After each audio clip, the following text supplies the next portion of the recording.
So Deepti is going to tell you or talk to you about how to build a profile that can be refused. Deepti, welcome to this session. I see Professor Jain here. I see a couple of other faculty members. Professor Jain, would you like to say something? Deepti, I'm so proud of having you join us and share your wisdom with everybody. And in another 4 years' time, I'll be out of job. So I thought I should also learn from you how to write my resume. So that is why I'm here. Thank you.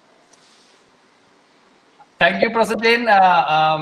So a couple of housekeeping stuff. So Deepti is going to talk to us, and if you have any questions, please write it in the chat box so that Saumil can communicate that to Deepti and she could answer those questions. So please keep your microphones on mute. If you would like to speak, please, write in the message box so that Saumil can unmute you. Okay. Deepti, over to you. Thank you so much for joining us. Thank you so much, Professor Jason and Professor Jain. I am super happy to speak with you guys. Basically, just a very quick introduction. Hi, everyone. I'm Deepti. I graduated from IIT Gandhinagar in 2014. Great. So with that introduction, I quickly wanted to run through kind of the agenda for today. What I had in mind was I'll quickly walk through basically the last 10 years of what life has been like for me. If you want to ask why, there is basically no reason. We have 1.5 hours with each other and you have nowhere to go with the current lockdown. So I will use that opportunity to kind of talk about myself. Then I want to talk about some of the non-obvious things I've figured out over the last 6 years since graduating. Fun fact, I basically realized last night while making the slides that it's been 6 years since I've graduated, which led to a downward spiral about what I've done in the last 6 years. Also, 6 years ago, I was a super introverted and socially very awkward person. Now I am a little introverted and socially very awkward person. So for anybody like me, I've basically set up an anonymous Slido. So in the chat, the first link that is posted, it's an anonymous way for anybody to ask questions. Feel free to ask anything. Just one disclaimer before we begin, I am not the most subtle person. I'll be very direct in everything I say, similarly with answering questions as well. And one more thing is the fact that I am from a tech background. So basically software engineering, product management, startups. I'll try to keep everything as generic as possible. But that being said, it does come from a tech environment more than anything else. Okay, so with the agenda and the disclaimers out of the way, what I wanted to begin with is basically the fact that it took me roughly 10 years to find the intersection between what is the thing I can do well, what is it that I want to do, and what is something that I can be paid for. A lot of, like some of you might already know what that looks like for you, what that happy place looks like for you. If you're one of those few people, on behalf of the rest of us, we don't like you very much. But for the rest of you, this is kind of for you guys, just to give you a feel for what my journey over the last 10 years has looked like. So some context to this slide, basically this is to give you a sense of how clueless I was at every point. What are the different things I tried, how many times I've changed directions, how many random things I've done, and how all of that has gotten me closer to where kind of I wanted to be. So to quickly summarize, 2010 is when I started undergrad at IIT Gandhinagar. The first couple years, I was having too much fun to be bothered about having dreams and goals. 2012 is when everybody around me seemed to have a plan. Everybody was like, they wanted to go to IIM or like go for higher studies, pick a specific field, go to a core job, etc. Which is why I made 1UP2. I was like, okay, IIM seems like the next logical step after IIT. I did a corporate intern in the winter of 2012, which kind of made it very clear that it wasn't my thing. And I also realized it was more of my parents' dream than like my thing. It really wasn't my thing. So we're back to ground zero. I have no plan. Now we're in the third year. At that point, I was essentially fangirling over Randy Pausch, who is a professor of computer science at CMU. There's a book called The Last Lecture, which is very popular. So the dream was to go to CMU, study computer science there, which is why I did a research intern very quickly within the first couple of weeks. Even though I had the best time, the professor was amazing, but within the first couple of weeks itself, I knew that reading papers wasn't my thing, so research was never going to be my thing. Just as a side note, CMU was still like a dream place. So I did, I adjusted my course load in such a way that in my last semester, I had basically no courses to take, which is when I applied to 2 labs at CMU. Both of them replied, but by that point, I'd kind of lost interest, so I ended up not going. Yes, so IIM is out of the way, higher studies, MS, PhD, everything is out of the way. We have no plan whatsoever. 2014 is the year I graduate, still no plan. Everybody has admits, everybody has something they're very excited about. I have no clue, but I thought that it would be cool to be able to code because I couldn't do it then. So I hustled my way into getting the best job offer I could get for a software engineer role without knowing how to code. I'll get into that in a bit. But a week before starting that job, I basically realized I was, am I still the presenter? Just a quick check. Yeah, you are. Okay. I got a random notification, that's why. Sorry. Yes, but I think that's gone. You are still funding. Okay, thanks. Yeah. So a week before joining, I basically realized there was nothing I was excited to learn at that job, whatever that could teach me. So I turned that down as well. Again, so basically I've graduated at this point. I have no plan whatsoever. Everybody started making money. What I did was to take a long break, just to chill, spend some time thinking about what I wanted to do. I still wanted to learn to code, but I didn't want to do a job. So I figured like building a company would be the best way to learn how to code, how to do something, which is what I did. I'm hearing a lot of echo. Is somebody's mic not mute? Can you mute it? Thanks so much. Yes, basically that startup was destined for failure because I was too focused on building the product, learning how to code, and building the tech for it. I did not have the courage to actually go out and sell it. Forget sell, I did not even have the courage to go out and speak to someone. But it took me 1.5 years to realize it was never going to work. Mid 2016, or actually early 2016, is when I realized I had to move on from that.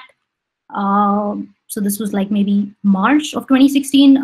For the rest of 2016, I basically took a very long break to chill. Again, did nothing productive whatsoever. The only thing that I did was basically did like a short 2-month stint at Pizza Hut.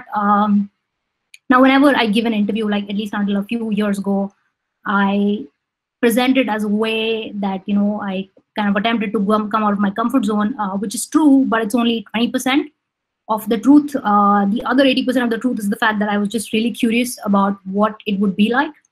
I come from like a fairly conservative, protective environment. So this was just something I couldn't really wrap my head around it, and I wanted to try it out, which is why I went ahead and did it.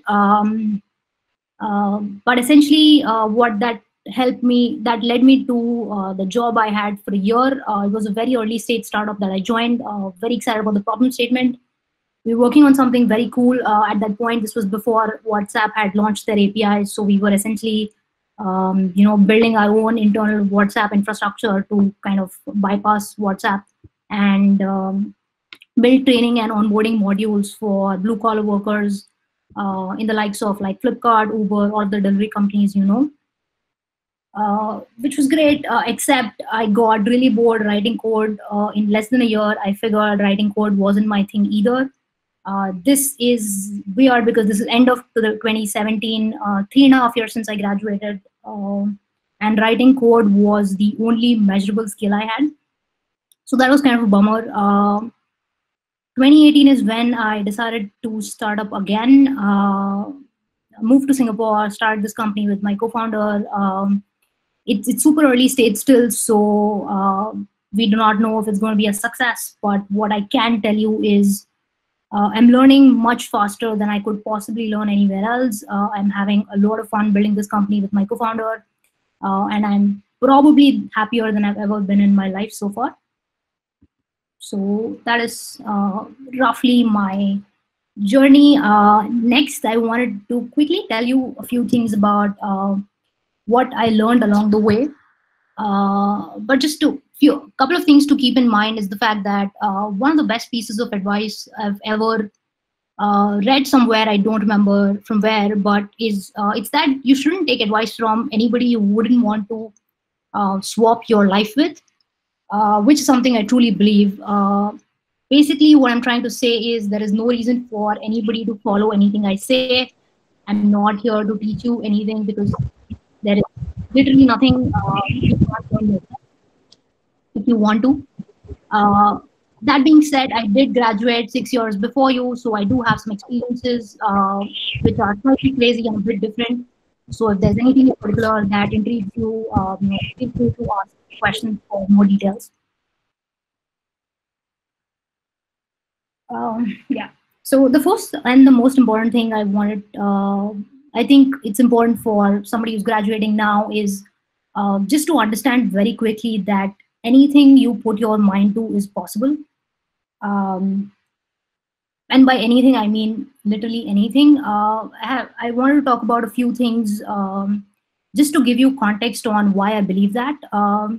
So when I applied for that intern in Caltech, I was by no means the most qualified candidate who had applied. Like I basically didn't even know how to code. There were like at least 2 or 3 really good coders in my batch who were interested as well. But that is not something I can change overnight. What I can do overnight is know. So on the day of the interview, I knew more about the Caltech project than anybody else did. I knew more about Caltech than anybody else did. I knew more about the professors who were going to mentor us more than anybody else did. And I wanted it more than anybody else did, which I made sure to kind of, I made sure that came out in the interview, which is kind of why I got it. Similarly, when I wanted to intern with Deloitte, this was in corporate finance. There was no reason for them to take somebody from an engineering background. I had, again, no context on corp finance whatsoever. But just because I asked for it and nobody else had really asked in the proper way, I got it. Again, for the first job offer, I didn't know how to code. Several good coders in my batch. This was the highest package software engineering role at that time on campus. I wanted it more than anybody else, and I prepared harder for it than anybody else. Again, technically, I didn't have the skills other people had. The point I'm trying to make here is the point I'm trying to make here is like whatever you really hustle for, you can get. The bad news is that you have no real skills yet. But the good news is that at this point, nobody will expect you to have any skills whatsoever. The only thing they expect is kind of like the attitude to kind of really learn and grow and wanting it really badly. Because if you want something really badly, you will make sure you do a good enough job. So that's the idea. If you remember nothing else, just try to take this away from this conversation. That being said, sometimes it's really hard. A lot of times you have to put yourself in places where you're really uncomfortable. So I have just one thing to say to that. You just have to start. Everything else from that point on is much easier. Asking someone out, applying for that job, reaching out to someone for help. It just takes 10 seconds of insane courage. it will just fly from there. And a couple of times once you've tried, you've seen that it works, it'll make your life much easier. This is something I really think graduates and most people don't understand. It's the fact that it's very, very easy to be in the top 1% of anything. 99% of the people, because they're not even trying. I get at least 5 LinkedIn messages every single day, which are some version of, "Hi, I'm ABC. I want a job. Can you give me a job?" And they're like, at least 2 of them who are even more creative were basically like, "Okay, I saw your Calvin & Hobbes resume. Very nice. I need a job. Can you give me a job?" Everything I know about getting a job is there. Everything you need to be able to help yourself is there. There is literally nothing else I can do. And if you're not willing to help yourself, there's basically like nobody else can help you. Point is, if you just make the slightest effort, you're already in the top 1% of the world for anything, for applying for a job, for getting whatever admit you want, anything. This slide will not make any sense to you because this slide is for me, it's not for you. It's just to remind myself what I want to talk about. But I had a couple stories I wanted to share to kind of re-emphasize the points we made, for especially the fact that you can achieve anything you want. So one of them is when I applied for a senior product manager role at a company in Bangalore. They were looking for a senior PM with 5+ years of experience. At that point, I had graduated 2 years ago, so I had 2 years of total life experience outside of undergrad. Out of that, I'd spent 6 months chilling and the other 18 months working on a product that didn't really, that didn't take off. So that was all the life experience I had, but I really wanted this, which is why I applied. They got back saying, "Okay, like really cool CV, but we're looking for somebody more senior. Thanks so much for applying, etc." But they did share it internally for their own entertainment. One of the people who saw it in the company, they got really excited, which is when they reached out saying they would actually create a product manager position for me, like a more junior one, somebody with 2 years of experience, just because I was so excited about solving that particular problem statement. I did end up getting that offer. I didn't take it for some other reason. But the point is that you can make that happen. So yeah, that ends the first story. The other one I want to share is of a really close friend of mine, younger than me 2 years. He's a CA. So when he graduated, basically his dream was to go to get a management consulting role with with MBB, which stands for McKinsey, BCG, Bain. So what basically all 3 of them, they go to the IITs, only the top one, like the older ones, I would say, not the top ones. They hire like just a very few students for this management consulting role, and they do take 1 or 2 CAs every year, but they only go after the CAs who show up in the merit list, like the top 50. That's the CA merit list. So this friend of mine, he was expecting a rank in the CA finals.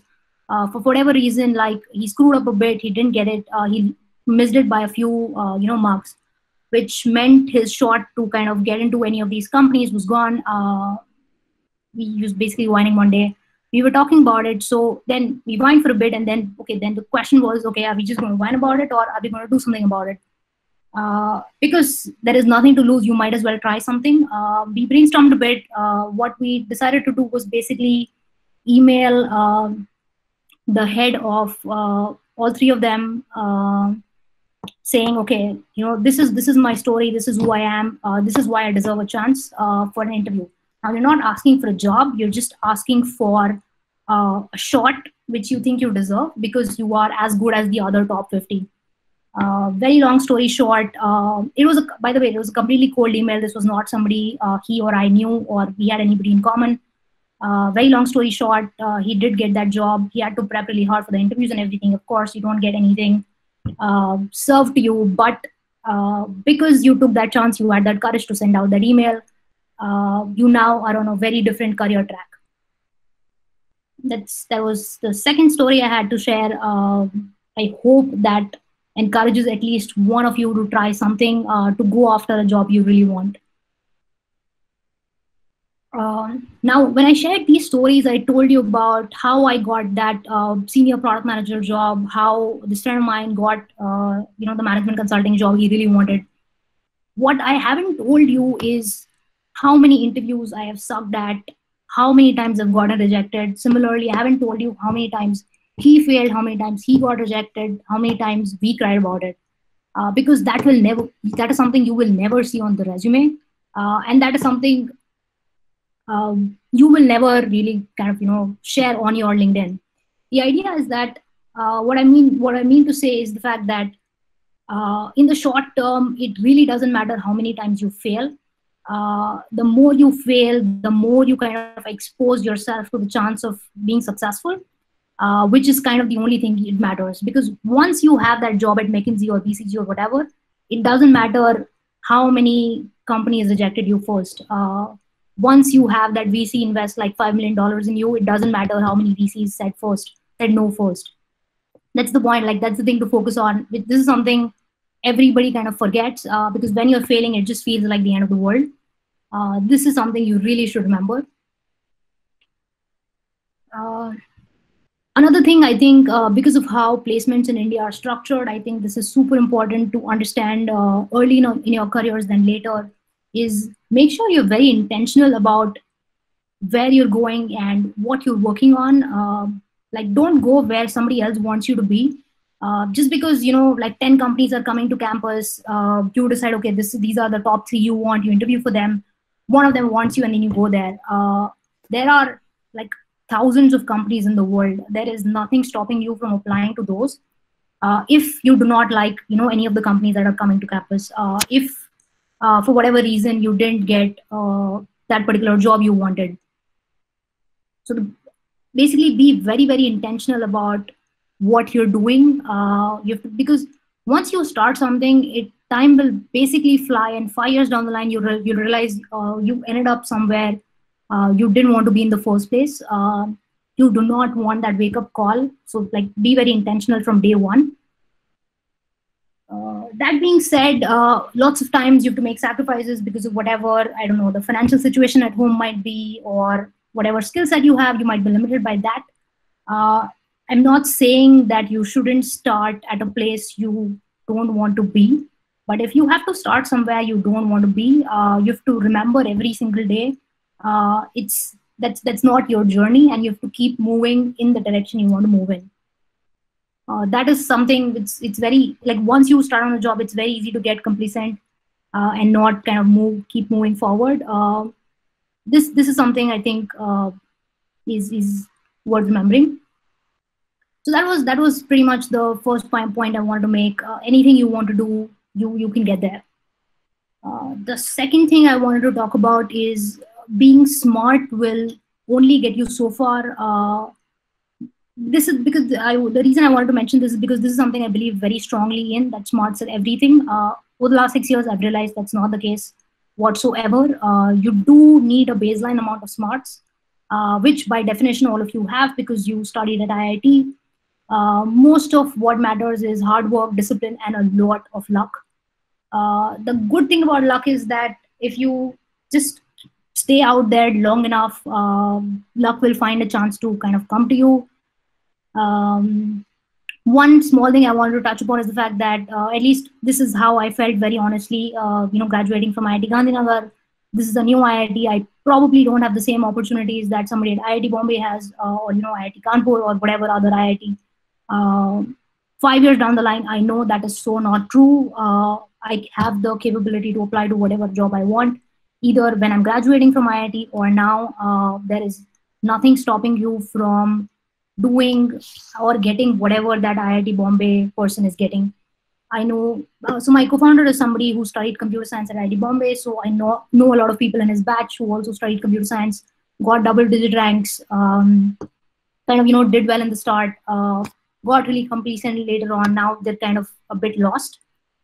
On the other hand, I also know a lot of people who went to no-name colleges, like colleges you possibly couldn't have heard of, but gradually they've kind of worked their way up, and now they're working at companies like Facebook, Google, Amazon, you name it. So that is something also to keep in mind. It's not where you start. It's like basically the progress you make every single day to move towards whatever you want to get to. Also, the IIT tag will kind of expire, has an expiry date of 3 to 5 years at max. A very good reality check for you to have is like if 4 or 5 years down the line, the highlight of your resume is the fact that you went to IIT, something has gone wrong and you need to change that.